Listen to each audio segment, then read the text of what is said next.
During the second hour, a most extraordinary new album that you can not only hear but see. Polytempo music by Brian Baumbusch. We'll be talking to him and talking about what it's like to see what you're hearing. No, I mean really, see the sounds. It's extraordinary. Stay tuned to your radio station. That's what this is all about, keeping public radio on the air. The radio station that actually invented public radio back in 1949. Didn't know that, did you?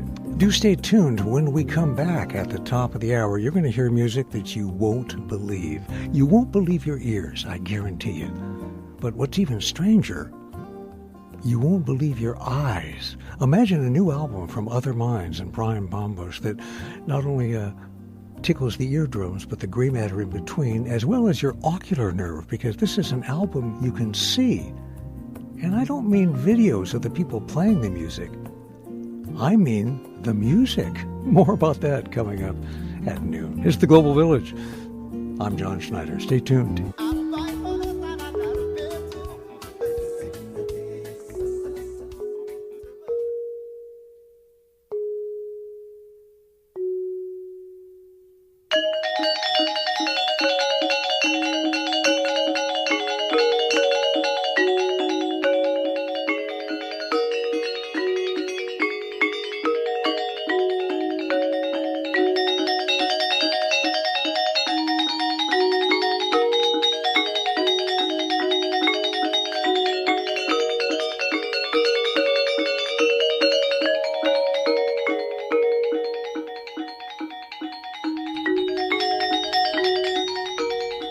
Welcome back to the Global Village. I'm your Thursday host, John Schneider.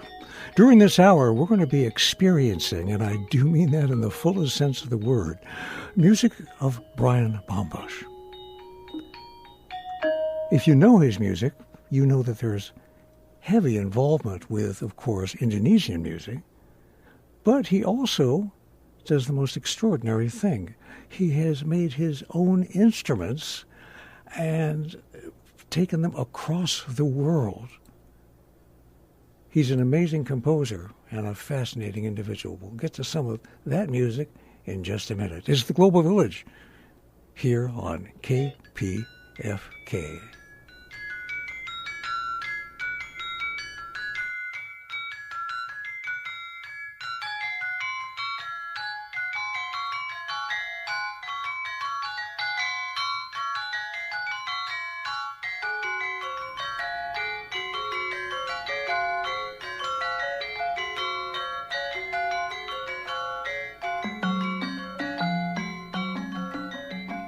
This is music performed by the Light Bulb Ensemble. No, they're not playing on light bulbs.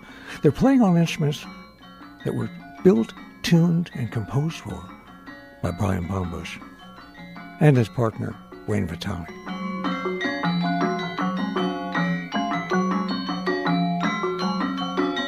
Maybe you caught them when they were at Red Cat a couple of years ago with the Jack Quartet. Extraordinary music.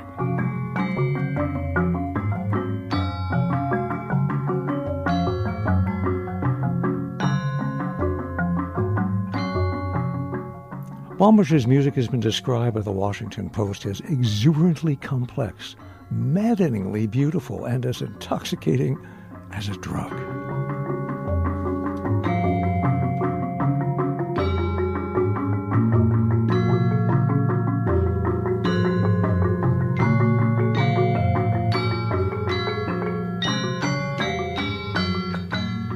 Yes, he's written for gamelan. He's also written for other instruments, wind instruments.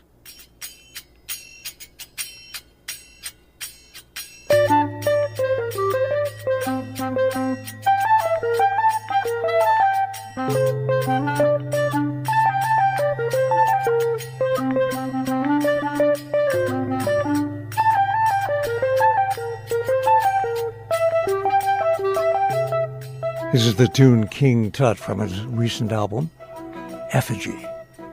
The Cal State Fullerton Wind Symphony and the Other Minds Ensemble, conducted by Dustin Barr, in the music of Brian Baumbusch.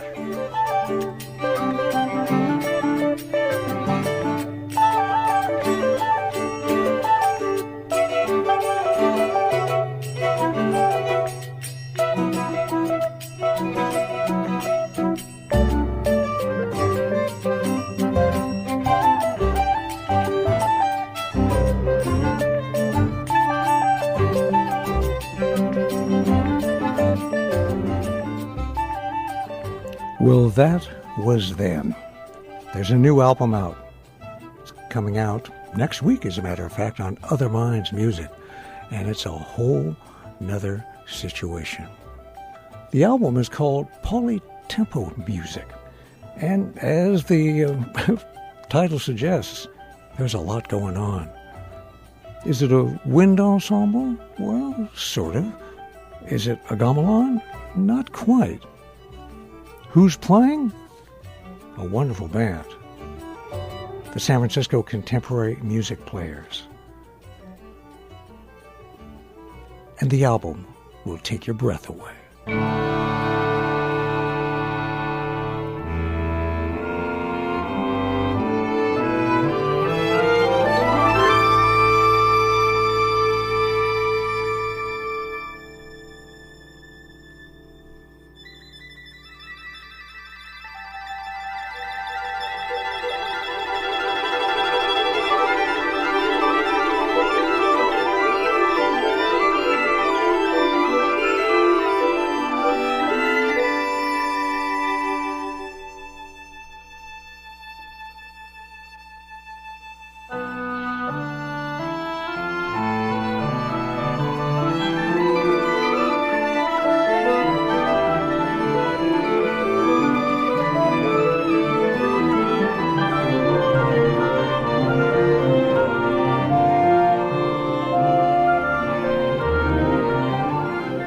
But it turns out that the album is not just for the ears. It's for the eyes, too. If only this wasn't just radio. But radio is what we've got. And on the other end of the line is the composer, Brian Baumbusch. Brian, are you there? Yeah, I'm here. Can you hear me? I can hear you beautifully. Thank you, sir. Great. So, first of all, congratulations on this stunning album. But the album doesn't even begin to cover it because, yes, it's a CD. Yes, it's being released on August 23rd by Other Minds Music. But that's the tip of the iceberg because I've actually seen this album. And I don't mean looking at the CD because there is a very, very, I don't even know what to call it, a huge element. It's a virtual reality application you created to be seen and experienced on a MetaQuest headset. A virtual experience to get inside these sounds.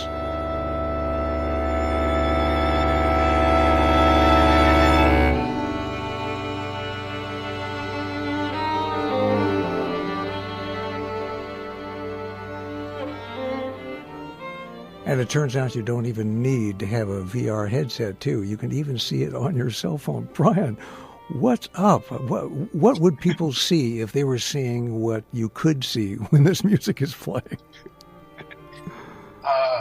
Well, a term I've started using to describe what I built with this album is sound choreography.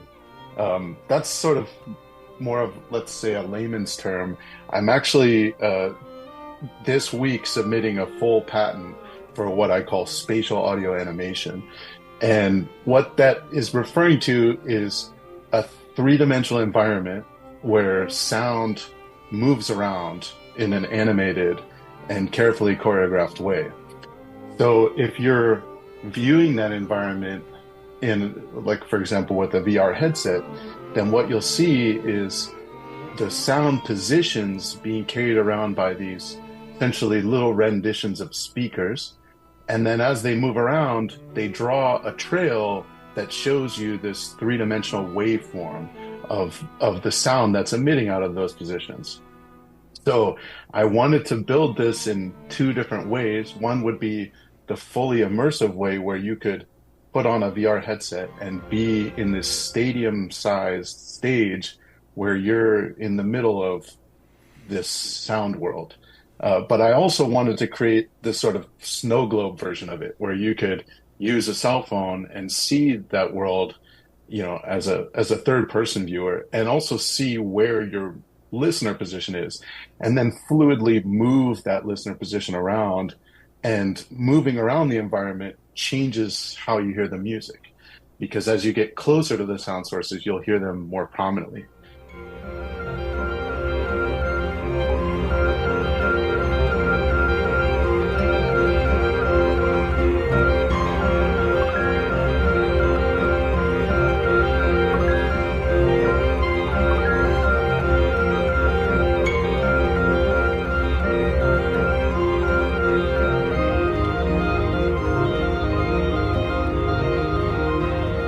Those are 12 members of the San Francisco Contemporary Music Players, all playing simultaneously, but they're all playing at a different rate at the same time, creating an extraordinary, well, texture.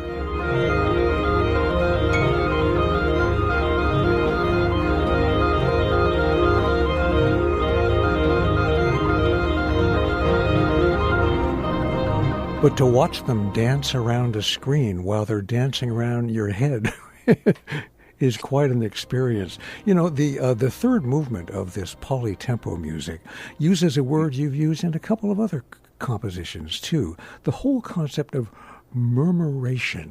Now, if anybody has been lucky enough to see videos of a whole cloud of starlings all at once turning on a dime and following each other around, that's murmuration. Here's the polytempo murmuration.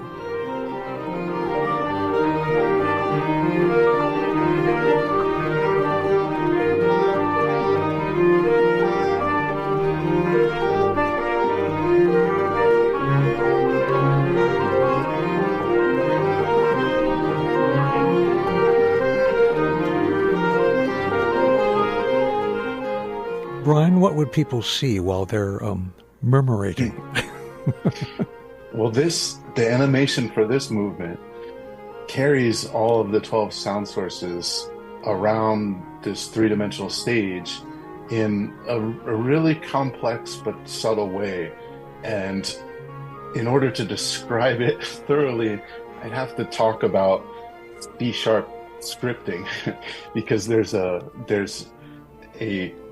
stratification of different codes that are firing in order to move these 12 sound objects around in a way that makes them look like they're enacting a murmuration the way that birds might do, which in and of itself is kind of a motion that I think of as deterministically chaotic.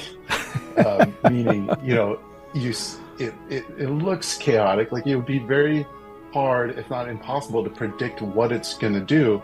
But as you're watching it, there's an absolute order to what's happening. So in this animation, there's in order to get to that deterministic chaos, I had to create a bunch of different types of movements and relational movements that would all occur at the same time.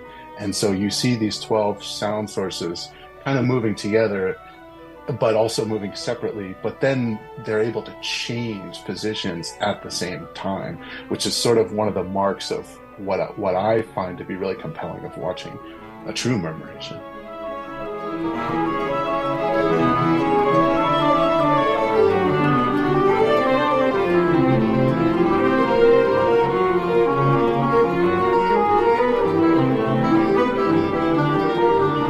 And the title of this movement, of course, is Murmuration of 12, because there are 12 different players. And what's extraordinary, too, is that they're in three basic groups, aren't they? There's like winds, strings, and then percussion. And each instrument has its own colored little speaker, whatever you want to call it. It's not an avatar. It's, what would you call it? I don't know. A sound object, maybe. It's a little speaker. Like a flying speaker. It's amazing. It's amazing. But the other intriguing thing is, because I have to admit, I have had the experience, ladies and gentlemen. I have gone into VR land. I put on a MetaQuest headset and controlled these little buggers flying all over the place. Not only can you control where you are, it's like being on a starship and going to another galaxy, and you're dodging all sorts of planets spinning around you. But the intriguing thing is, this is music. So, Brian, you actually give the viewer, the experiencer, the possibility of changing the mix, too. You can say, no, I want to hear the violins a little bit louder. Let's make the clarinet. Right?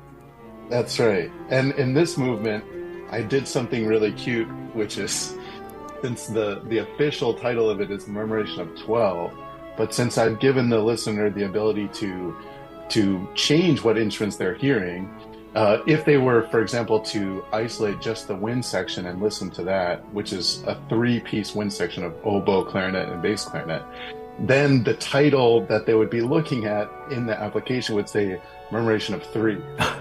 Of course, of course.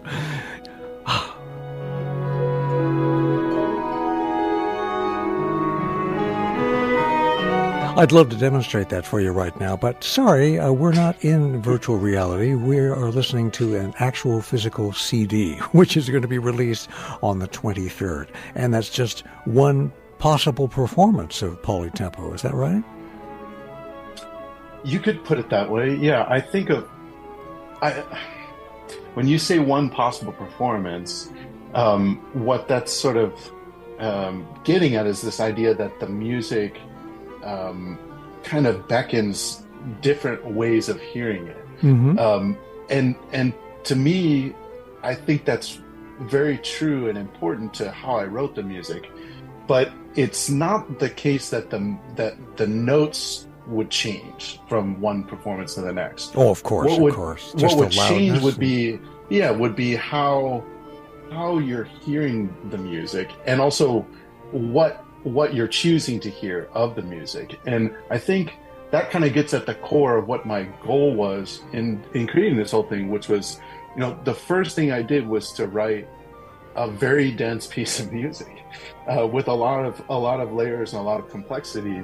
And then I really just wanted to give myself a way of listening to that music in all sorts of different ways that can't be achieved by just listening over and over again to the same fixed stereo or even, multi-channel spatial audio recording.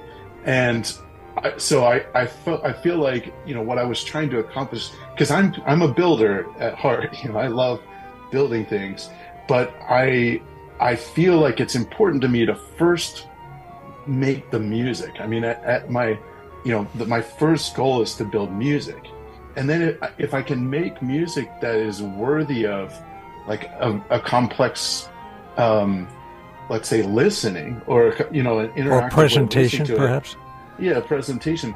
Then I feel like I've earned the ability to go and make the tools, right? I feel like one of the things that maybe I failed at in the past, and maybe I've seen other projects that do this sort of thing, is there's a lot of things like instruments or programs, and I feel like it can be you can get caught in this desire to build the tool or the instrument first, and then you kind of run out of energy such that when it finally comes time to write music, you kind of forgot to write the music. So in my case, like I really wanted to make the music first, and I spent a lot of time making the music, and then using that as my guide, I wanted to build a really comprehensive way to enjoy the music. Brian Baumbusch, that's the voice. This is the music. Polytempo music.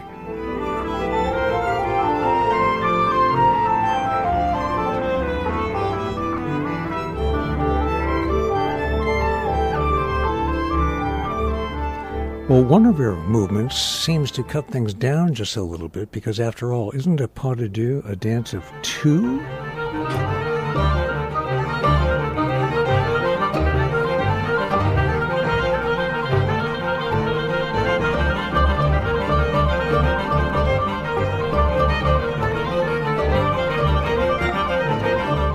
What's happening in this piece, Brian?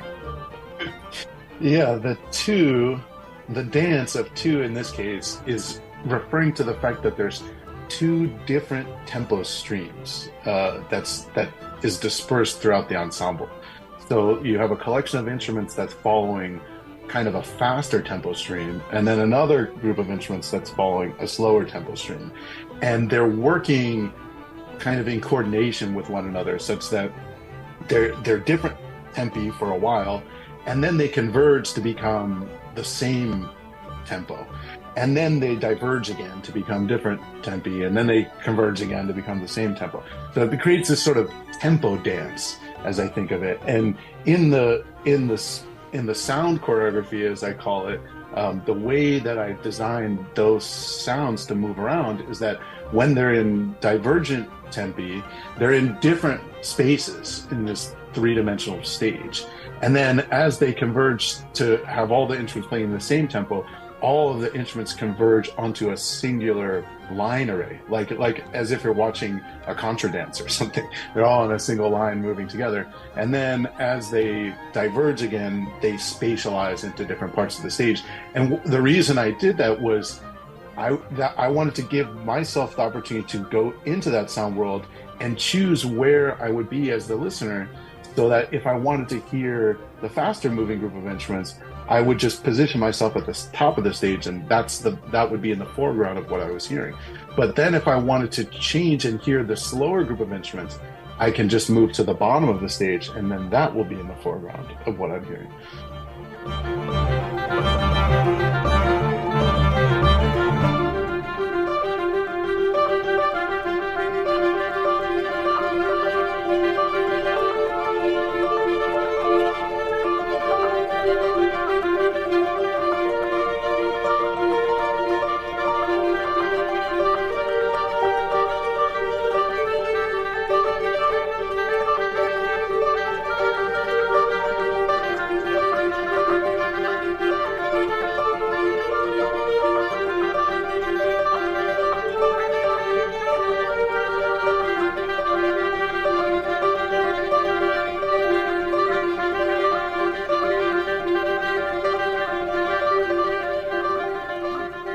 We're listening to Brian Baumbusch's Polytempo music, and if you're lucky enough to be listening on headphones, you're really getting the spatialization. But remember, if you've just joined us, this is also a visual experience. Using a MetaQuest headset, you can actually be in the middle of this in virtual reality, or at the very least, using either cell phone, either Android or an Apple cell phone. You can actually see the dance of all these little speakers doing visually what they're doing orally.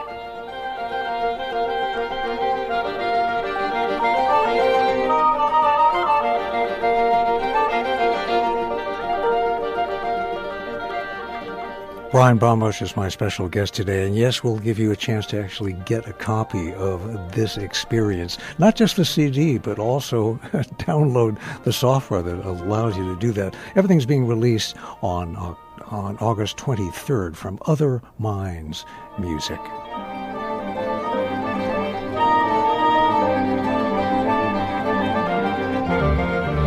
So, Brian, you let the cat out of the bag a little bit, but as if you didn't already title the piece, it says it all. Polytempo music. You have these people playing at different rates all at the same time. What's that all about? How do you control that? How do you record that? Yeah, it's not easy. Well, there's a little history that maybe I should reference in order to answer that question, which was the first composer to start working in the realm of polytempo music in a really substantial way is the composer Conlon Nancarrow. And the way that he was able to do it was to write music for player piano, because he was composing rhythmic structures that were beyond human perception to accomplish without some kind of a mechanical guide, like a clock or a click track of some sort. And so his solution was, well, forget humans entirely. I'm just going to write everything for a machine. and that was in the 40s and onwards. That's right. And so, knowing about Conlon Nancarrow's music and having garnered a lot of inspiration from it, but also having a hunger for real acoustic sounds in collaboration with people, I devised a way to make polytempo music by building what I think of as these master clocks, which is, essentially a multi-branched click track where all of the various polytempo relationships that I want to occur in the music get synchronized into a single timeline. And then I can deliver all of those tempo streams to live performers, and they can follow an in-ear cue of the tempo that they need to follow in order to then all render this polytempo music at the same time and in the same space. And I spent a number of years doing live performance projects like that, including the performance you mentioned when I came to Red Cat and performed the live ensemble and the Jack Quartet. And one of the problems I kept running into was, performers would get frustrated because it's really hard to be in the same room with other musicians and trying to play in your own tempo while you can also hear all these other musicians around you playing it in different tempo relationships. Yeah, that's a no-no. You are taught to lock in with everybody. You can't not pay attention to everyone. Right. And so there was kind of a strange thing that happened in my career in the beginning of COVID, which was at that time I had spent already 5 years doing these live performance polytempo music projects. And then, right when COVID hit, everyone was trying to find ways to make music while not being in the same place. And I instantly got a commission to write a piece for wind ensemble because the conductor who commissioned me knew about my work in using, polytempo click tracks in order to synchronize musicians. And once I got that commission and I knew that I never was going to have to deal with the limitations of live performance, I ended up writing a piece that was much more complex than I'd ever written, only because I knew that nobody was ever going to have to be together. And so it sort of opened up the floodgates of what I could do creatively and compositionally. And so once I gained this new working method of writing polytempo music and assembling the recordings, kind of the way you might build a film or something where you don't have to do it all at one time and you don't have to do, people don't have to be in the same location or anything like that. Then I started to think, well, instead of just making a recording, what if I made a recording that was flexible, and that where you could have control as the listener as to how you're going to hear it.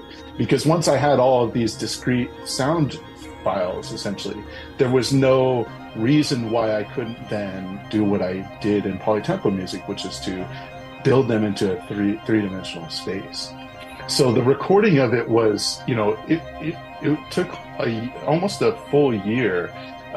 Where I only ever recorded with one musician at a time, and they would come into my studio and we would record about 3 or 4 movements at a time, because if you might have heard, the music is pretty difficult and it's kind of relentless for 48 minutes.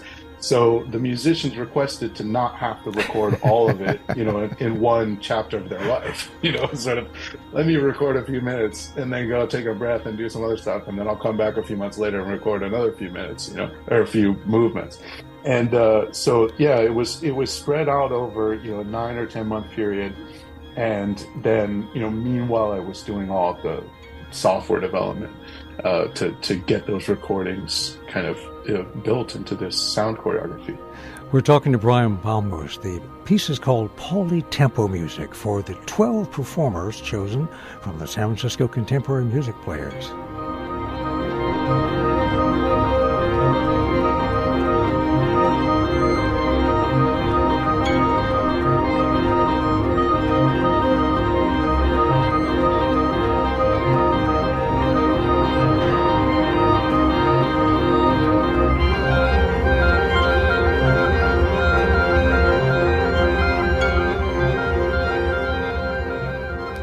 Smack dab in the middle of all of this activity, we get a solo.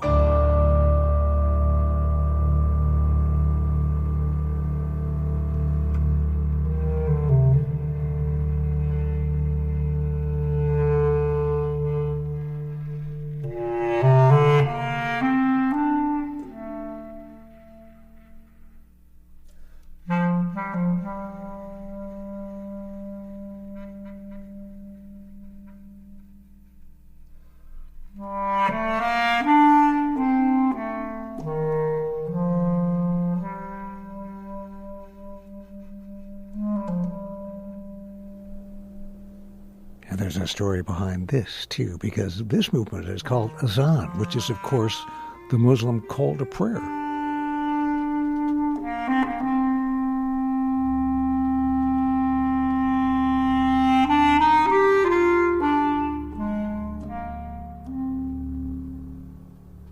Where were you when you wrote this?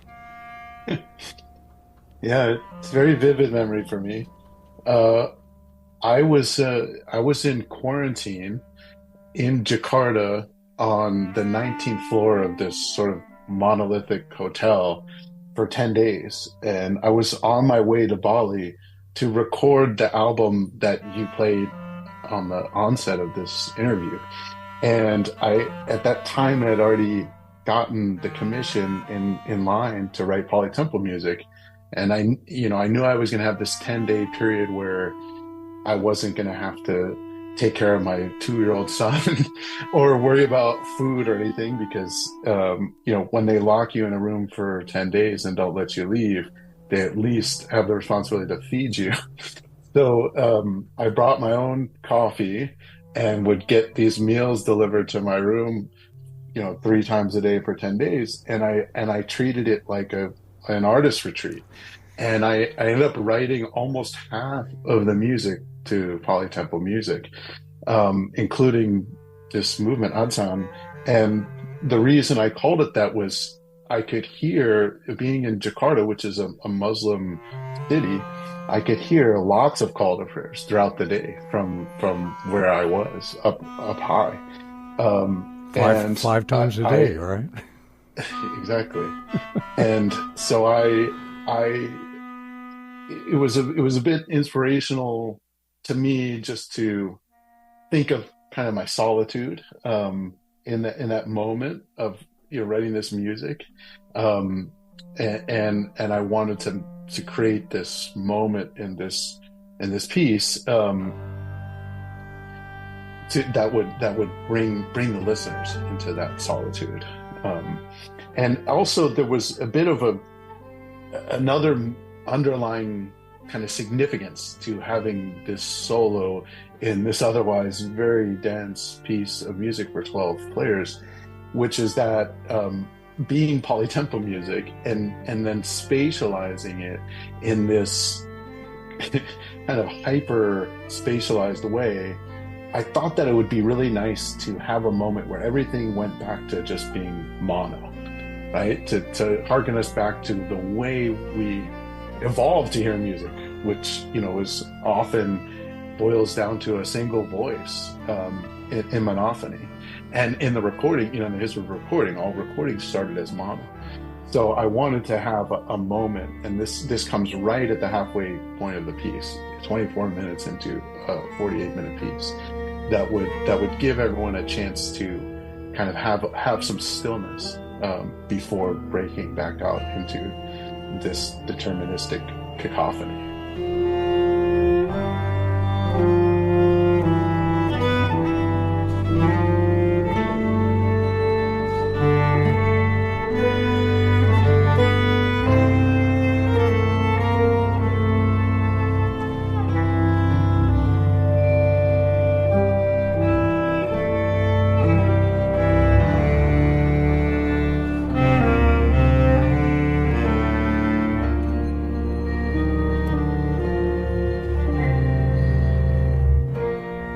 Brand new piece. It's called Polytempo Music. It's being released next week and being released in all media. Now, normally in the world of music, that means, oh, geez, you can get it in an LP, you can get it in high res, you can get it in an MP3. No. This is being released also visually, because if you've just joined us, you can actually see what's going on, especially if you have a MetaQuest headset. And luckily, there's about 40 million people on the planet that do? Did I get that number right? I think it's probably closer to 20 or 25 million, but still, more than a few. And of course, you can also see it on either an Android or an Apple cell phone. Brian, best of luck with this new wonderful release. Whenever your name pops up, I always think, okay, and now for something completely different. Congratulations. So much, where do people find out more? Do they go to OM Music? Yeah, that's one place. The Other Minds website, and also all of the app releases I'm releasing under my own new immersive audio record label, which is called Holography Records. So holographyrecords.com will have all the information about the apps that host this interactive 3D album. Marvelous. Well, thanks for your time, and thanks for the album. Thank you, John.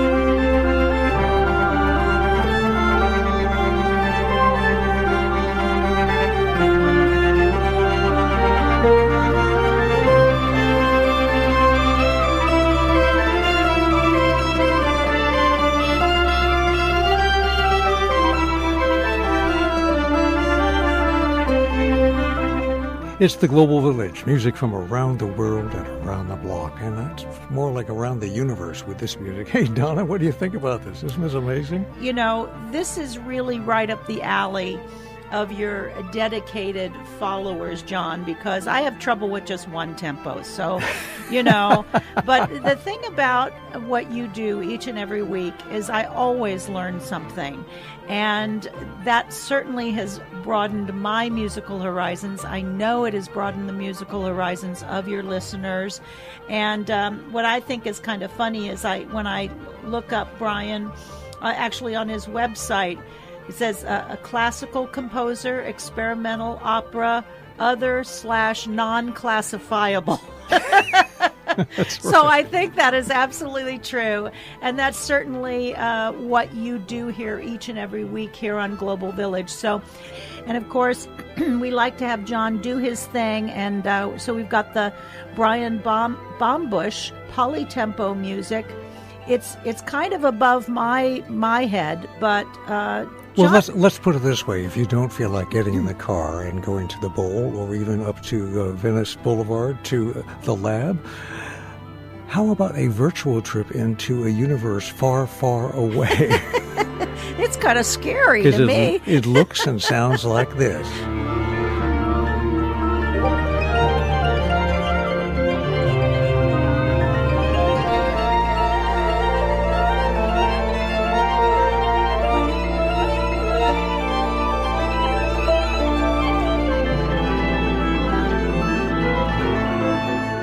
You know, we do pride ourselves at the Global Village in taking you places where you've never been before. Most of the time it's on the globe, it's on this planet, but this is somewhere else, don't you think? That is beyond, around the world, around the block, and around the universe, I would say. Also, you know, this is billed as Polytempo music, other minds, plus holography. I'm having trouble just dealing with one mine, but this is a trip, and this is what John brings you each and every week. Talk about eclectic. We put the eclectic in eclectic here at KPFK, and we've got the Polytempo music of Brian Baumbusch. That's a whole interactive thing. That they put the active and interactive on that one.